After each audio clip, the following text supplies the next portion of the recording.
শুভ সকাল বন্ধুরা, কেমন আছো তোমরা সবাই? আশা করছি তোমরা সবাই খুব ভালো আছো আর আমরাও ভালো আছি। আমার আরও একটি নতুন ভিডিওতে তোমাদের সবাইকে অনেক স্বাগত জানাই।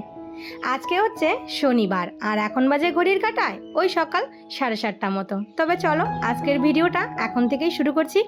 আশা করি ভিডিওটা তোমাদের একটু হলেও ভালো লাগবে। তো বন্ধুরা, ভিডিওটা কিন্তু পুরোটা দেখার অনুরোধ রইল। আর আমার এই ভিডিওটা যদি তোমাদের একটুও ভালো লেগে থাকে তাহলে অবশ্যই একটা লাইক কমেন্ট শেয়ার করে দিও আর চ্যানেলটা সাবস্ক্রাইব করে আমার পাশে থেকো। আমার যেই বন্ধুরা এই কাজটা অলরেডি করে দিয়েছো তাদেরকে তো অসংখ্য ধন্যবাদ। আর যারা এখনও করোনি তাড়াতাড়ি প্লিজ আমার চ্যানেলটা সাবস্ক্রাইব করে আমার পাশে থেকো আর আমাকে একটু সাপোর্ট করো। তো এই যে ঘুম থেকে উঠেই সমস্ত বাসি কাজগুলো তো সেরে ফেলেছি। তারপর তাড়াতাড়ি করে চান টান করে রান্নাঘরে এসে চা বসিয়েছি। চাটা খেয়ে হাজব্যান্ডের টিফিনটা রেডি করে ফেলেছি। আজকে আর হাজব্যান্ডের জন্য রুটি করিনি, আজকে করেছি একটু ভাত ভাজা করে দিয়েছি ডিম দিয়ে, পেঁয়াজ টেয়াজ লঙ্কা টঙ্কা দিয়ে।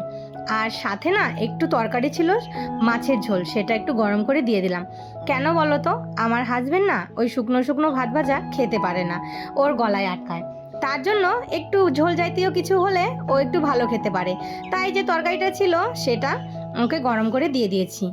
তারপরে এদিকে এসে রাতে যে আলুগুলো এনে রেখেছিল, তো সেই আলুগুলো না সমস্ত দেখো ঢেলে রেখে দিলাম। আর এই আলুগুলো না একটু কাটাকুটো আছে, তো মানে একটু সস্তায় পেয়েছে। আর যেই পরিমাণে আলুর দাম, আর আমার বাড়িতে মানে আলুটা একটু বেশি লাগে, এই আলু সেদ্ধ ছাড়া চলবে না। আর হচ্ছে মাছের ঝোলে আলু কম দেই কিন্তু সেদ্ধটাই বেশি খাওয়া হয়। তার জন্য এই যে হাজবেন্ড একটু কম দামে এই আলুগুলো নিয়ে এসেছে।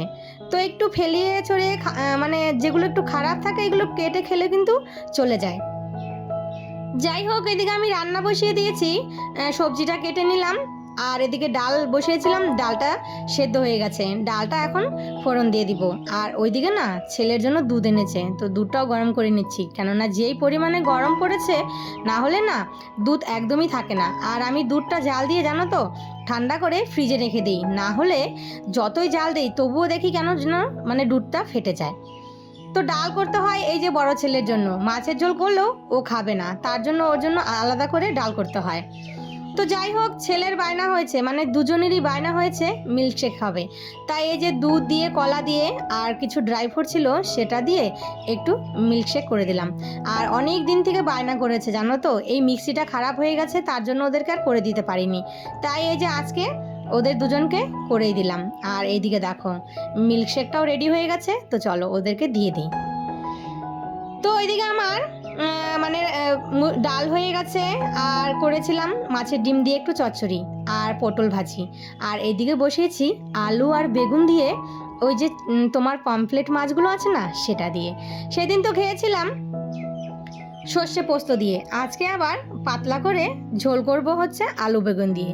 কেননা হাজবেন্ড আমার সর্ষে দিয়ে অতটা পছন্দ করে না খেতে, আমার আবার কিন্তু বেশ ভালো লাগে।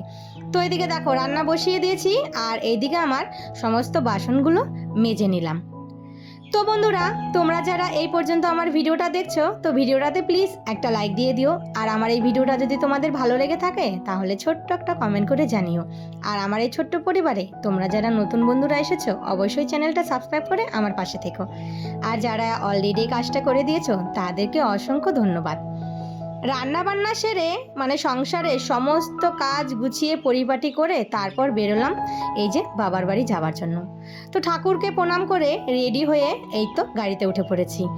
আর যাওয়ার কোনো কথা ছিল না, হঠাৎ করে যাওয়ার মানে কালকে কিন্তু আগামীকাল আমার ছেলের বৃত্তি পরীক্ষা। তো এই যে বোন চলে যাবে, ও সব মঙ্গলবারেই চলে যাবে, তার জন্য ফোন করলো আর আমিও ছুটে চলে আসলাম মাম্মামকে দেখার জন্য। আর যেই গাড়ি থেকে নেমেছি আমার ছেলে তো এক দৌড়, যখনই দিদার বাড়ি আসে এই রাস্তায় এসে এক দৌড় মেরে সোজা চলে যাবে মানে বাড়িতে, ওর আর তর সরছে না। যাই হোক, এইদিকে অনেকক্ষণ সময় কেটে গেছে। তারপর এইদিকে বোন আবার করেছে এই যে বাতাবি লেবু, আমরা তো বলি এটাকে জাম্বুরা, তো তোমরা কে কি বলো অবশ্যই কমেন্ট করে জানিও। তো সেটা কিন্তু মাখা করেছে আর সবাই মিলে এই গরমের মধ্যে বসে বসে সেটাই খেলাম। তারপর মাম্মামকে নিয়ে একটু বসে আছি গাছতলায়। আর কি পরিমাণে গরম জানো তো, দেখো গরমে চেহারা অবস্থা একদম 12 বেজে গেছে। আর মাম্মাম তো গরমে একদম ঘেমে চেমে অস্থির হয়ে গেছে, তো ওকে একটু পরে চান করিয়ে দেবে। তারপর তোমাদের সঙ্গে একটা জিনিস শেয়ার করছি। আমার মাম্মামের পুজোর জুতোটা দেখো, এত সুন্দর, মানে আমারই পছন্দ হয়ে গেছে। আমার এই জুতোটা দেখে এত ভালো লেগেছে আর এত কিউট, মানে কি বলবো। যেই আমি মাম্মামের জুতোটা নিয়েছি, আমার মাম্মাম দেখো তেড়ে আসছে আমার কাছ থেকে তার জুতোটা নেওয়ার জন্য। দেখবে জুতোটা কিন্তু এক্ষুনি তুলে নেবে হাত দিয়ে। ওই যে দেখো, মানে এটা যে ওর জিনিস সেটা কিন্তু ও খুব ভালোভাবে বুঝে গেছে। সত্যি বলছি, জুতোটা এত সুন্দর লাগছে আমার, আর আমার মনে হচ্ছে যে আমি এই জুতোটা পরে ফেলি। পাচি পাচি পাচি পাচি পাচি পাচি পাচি পাচি কই পাচি কই রে, এই করে করে ভয় দেখাও তো, ভয় দেখাও তো, ভয় দেখাও, ওই যে ভয় দেখাও, ভয় দেখা দাও, ভয় দেখা দাও, করতা করো, করো, ভয় দেখা দাও, ভয় দেখা দাও, ভয় দেখাও তো পাচি, করতা এই যে ওই যে পাচি পাচি এদিকে তাকাও, মানে ভয় দেখা দাও, এদিকে তাকাও, ভয় দেখাও। ওরে বাবা রে বাবা রে বাবা, আমার দিকে তাকাও, ভয় দেখাও, ভয় দেখাও। ও বাবা, ও করে দাও, ও করো, ও করে দাও, ও করে দাও। তারপর বিকেলবেলা সবাই মিলে মাম্মামকে নিয়ে এই যে একটু খেলা করছিলাম, আর এইদিকে আমার দিদা বসে বসে দেখো ভাত খাচ্ছে। তো এইদিকে আমার দিদা কিন্তু ব্লাউজ পরে না, মানে আগের দিনের মানুষ তো। তো যাই হোক, এইদিকে ছেলের আবদার হয়েছে তার মাসির কাছে, মাসিকে বলছে আমাকে কেক বানিয়ে দাও। আর আমার বোন আবার ঘরেই সুন্দর কেক বানাতে পারে। তো যাই, ওর মানে বলেছে ওকে, আর ওই দেখো ডিম এনে সুন্দর করে ডিমটা ফাটাচ্ছে। তো এটা না এখন কেক বানাবে। তো আমাদের এই বাড়িতে আবার মাইক্রোওভেন নেই, তো বোনের বাড়িতে আছে, ও আবার চুলোতেই মানে চুলাতেই করবে এটা।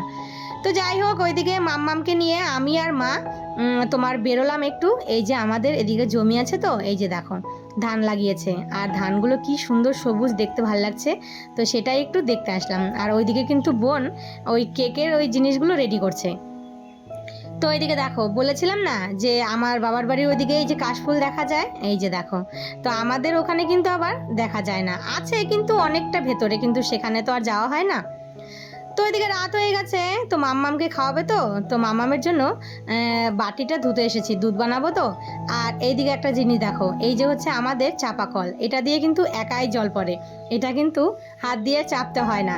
এই যে যখন পুরো বর্ষাটা থাকে না, তখন কিন্তু আরও জোরে জোরে জল পড়ে। আর দেখো, মানে সারাদিন মায়ে যে গামলাটা পেতে রেখে দেয়, এই গামলাটা ভরেই জল পড়তে থাকে। আর জলটা এত পরিমাণে ঠান্ডা, কি বলবে, ফ্রিজের থেকেও বেশি। তো যাই হোক, এদিকে বোনের কেক বানানো হয়ে গেছে, আর আমার ছেলে বায়না ধরছে কেকটা কতক্ষণে খাবে। কেকটা কিন্তু ঠিক মতন ঠান্ডাও হয়নি ফ্রিজে। আর এইদিকে আমরা সবাই মিলে আমার দিদাকে নিয়ে একটু মজা করছিলাম, মানে দিদার বার্থডে সেলিব্রেশন। দেখো 100 বছরের ক্যান্ডেল এনেছে আমার বোন, আর এই যে আমরা সবাই মিলে দেখো আনন্দ করছি, দিদার বার্থডে করছি। তো সবাই মিলে কিন্তু খুব মজা করেছি। আর কেকটা খেতে কিন্তু অসাধারণ হয়েছিল, খুব ভালো হয়েছিল খেতে। আর একটু থাকলে এই যে এই ক্রিমটা জমে যেত। তো চলো বন্ধুরা, আজকের মতন এখানেই টাটা।